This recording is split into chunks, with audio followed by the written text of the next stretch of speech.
ശ്രീ അലി അക്ബർ, നമുക്കറിയാം കഴിഞ്ഞ ദിവസങ്ങളിൽ മാധ്യമങ്ങളിലൂടെയുള്ള ക്രൈസ്തവ വേട്ട എന്ന ഷെക്കേന ന്യൂസിൻ്റെ പ്രോഗ്രാമിലൂടെ മലയാള സിനിമയിൽ വർദ്ധിച്ചു വരുന്ന ക്രൈസ്തവ അവഹേളനത്തെപ്പറ്റി താങ്കൾ പറഞ്ഞ കാര്യങ്ങൾ സോഷ്യൽ മീഡിയയിൽ വലിയ രീതിയിൽ ചർച്ചയായിരുന്നു, വൈറലായിരുന്നു. അങ്ങ് പറഞ്ഞ കാര്യങ്ങൾ ശരിവെക്കുന്നതിൻ്റെ ഒടുവിലത്തെ ഉദാഹരണമല്ലേ ഈ അടുത്തതായി പുറത്തിറങ്ങിയ Eesho not from the Bible എന്ന ആ സിനിമയുടെ ആ മോഷൻ പോസ്റ്റർ അല്ലെങ്കിൽ ആ ഒരു ചലച്ചിത്രം? ശ്രീ അലി അക്ബർ. തീർച്ചയായിട്ടും അങ്ങനെ തന്നെ കരുതണം. നമുക്ക് ഇപ്പൊ കഴിഞ്ഞ ആഴ്ച നമ്മൾ സംസാരിച്ചു കഴിഞ്ഞപ്പം ലോകത്തുള്ള ജിഹാദികൾ മുഴുവൻ എന്നെ ഇനി വിളിക്കാൻ തെറിയൊന്നും ബാക്കിയില്ല. നമ്മൾ സത്യം പറയുന്നു. നേരത്തെ അറിയാം, സത്യം പറഞ്ഞതിന് PC യെ തോൽപ്പിച്ചു വിട്ട ഒരു സമൂഹമുണ്ട്. അപ്പൊ ചില അജണ്ടകള്, നമുക്ക് ഈ പേരുകളൊക്കെ കാണുമ്പോൾ ചില അജണ്ടകൾ ഇതിന്റെ പുറകിലുണ്ടോ എന്നുള്ളത് സംശയിക്കാതെ വയ്യ. ചിലപ്പോ നാദിർ ഷായുടെ സിനിമ ഇതുമായിട്ടൊന്നും ബന്ധമില്ലാത്ത സിനിമയായിരിക്കും. പക്ഷേ എവിടെയാണെങ്കിലും ശരി ഒരു ആപ്പ് വെച്ചേക്കാം എന്നുള്ളത്. കാരണം നമ്മൾ ഒന്ന് ചിന്തിക്കണം, ഈ ക്രിസ്ത്യാനികൾക്ക് ഏറ്റവും പ്രിയപ്പെട്ട വാക്കും അടയാളവും രൂപവും യേശുവാണ്. അപ്പൊ അങ്ങനെ ക്രിസ്ത്യാനികളുടെ മനസ്സിൽ എപ്പോഴും കൊണ്ടു നടക്കുന്ന ഒരു ഈശോയെ, ആ ഈശോയെ ഒരു സിനിമയില് ഇത് ബൈബിളിൽ നിന്നല്ലാത്ത ഏത് ഈശോയാണ് ഈ നാദിർഷയുടെ കയ്യിലുള്ളത്? നാദിർഷയുടെ സുഹൃത്തൊക്കെ തന്നെ. ബൈബിളിൽ അല്ലാതെ ഏത് ഈശോയാണ് ഉള്ളത്? അപ്പൊ അത് ബൈബിളിലല്ല എന്ന് പറഞ്ഞു കഴിഞ്ഞാൽ ഈശോ ബൈബിളിൽ നിന്ന് പോകും. അവർക്ക് ആവശ്യം ഈ പറയുന്ന കോടാനുകോടി ക്രിസ്തീയര് മനസ്സിൽ സൂക്ഷിച്ചിരിക്കുന്ന ആ ബിംബത്തെ ഇല്ലാതാക്കുകയാണ്.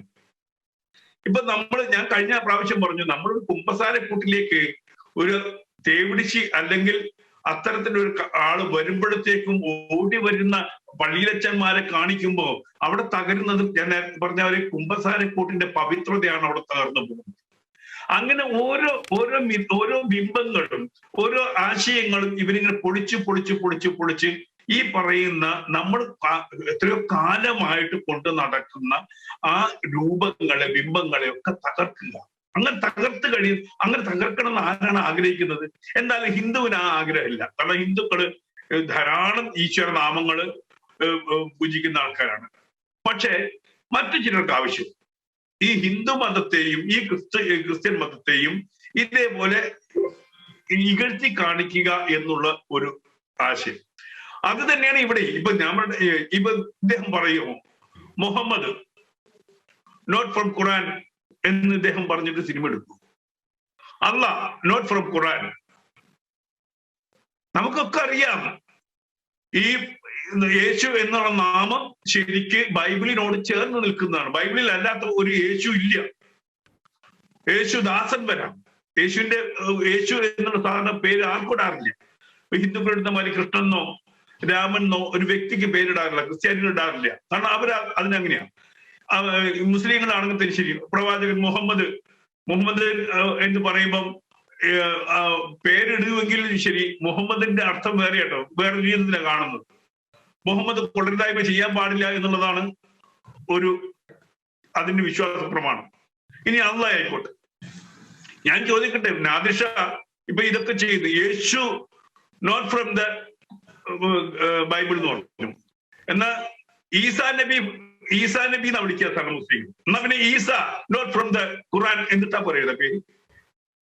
ആ അർത്ഥത്തിലാണെങ്കിൽ യേശുവിനെ നാഥനാക്കി കാണുന്ന, യേശുവിനെ ഓരോ വീടിന്റെ മുമ്പിൽ യേശു ഈ വീടിന്റെ നാഥൻ എന്നെഴുതി വെക്കുന്ന ക്രിസ്ത്യാനിയെ സംബന്ധിച്ചോളം ആ ബിംബത്തെ അങ്ങ് തകർക്കുക. ചിലപ്പോ ഇതുമായിട്ടൊരു ബന്ധം ഉണ്ടാവില്ല.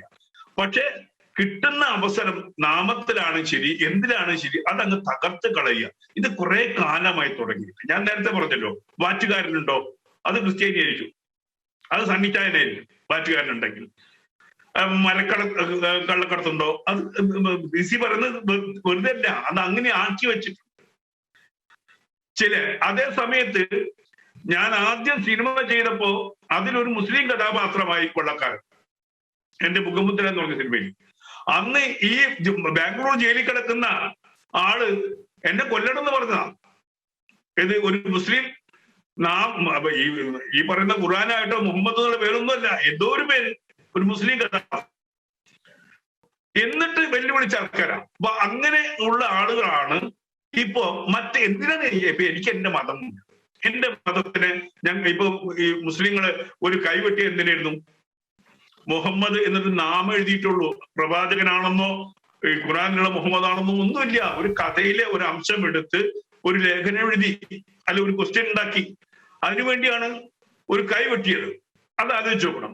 എന്നിട്ട് അദ്ദേഹത്തിന്റെ കൂടെ ആരും ഉണ്ടായിരുന്നില്ല, ആരും നിന്നിട്ടുമില്ല. അതേ സമയത്ത് ഇപ്പൊ പറയുന്നു ഈ യേശു നോട്ട് ഫ്രം ദ ബൈബിൾ. ലോകത്തെ എല്ലാവർക്കും അറിയാം യേശു ബൈബിളിലേ ഉണ്ട്, വേറെ എവിടെ ഇല്ല. ഖുറാനിൽ യേശു ഇല്ല, രാമായണത്തിലോ മഹാഭാരതത്തിലോ യേശു ഇല്ല. പിന്നെ ഈ ബൈബിളിൽ കിടക്കുന്ന യേശുവിനെ നോട്ട് ഫ്രം ദ, അപ്പൊ യേശു വേറെ ഒന്നുണ്ട്, ബൈബിളിൽ അല്ലാത്ത വേറെ ഉണ്ട്, അതല്ലെങ്കിൽ വേറൊരു രീതിയിലുള്ള യേശു ഉണ്ട്. അത് സ്ഥാപിക്കാൻ വേണ്ടിയാണ്, അത് സ്ഥാപിക്കാൻ വേണ്ടി മാത്രമാണ്. എന്തിനാണ് ആ നാമം എടുക്കുന്നത്?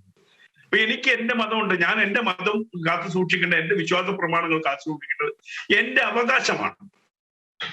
എന്റെ മതത്തിന് എന്തെങ്കിലും പോരായ്മ ഉണ്ടെങ്കിൽ ഇന്ന് നമ്മൾ പറയും ഇന്ന് മുത്തലാഖ് വിധിച്ചാൽ ഞാൻ അംഗീകരിക്കുന്നതാണ്. മുത്തലാഖ് വേണ്ടിയിരുന്നതാണ്, കാരണം അത് മതത്തിനെതിരായിരുന്നു. മതത്തിനില്ലാത്ത അത്തരം കാര്യങ്ങൾ എത്രയോ നമുക്കുണ്ടായിട്ടുണ്ട്.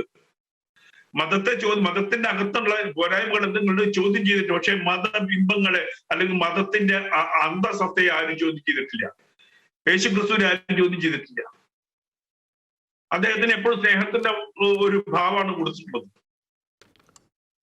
അത് എല്ലാ ഈ ക്രിസ്ത്യാനിയുടെ ഹൃദയത്തിൽ കൊത്തിവെച്ച ഒരു രൂപമാണ്. ആ കൊത്തിവെച്ച രൂപത്തിൽ എന്തിനാണ് ചെളിയടിക്കുന്നത്? വ്യക്തമാണ്.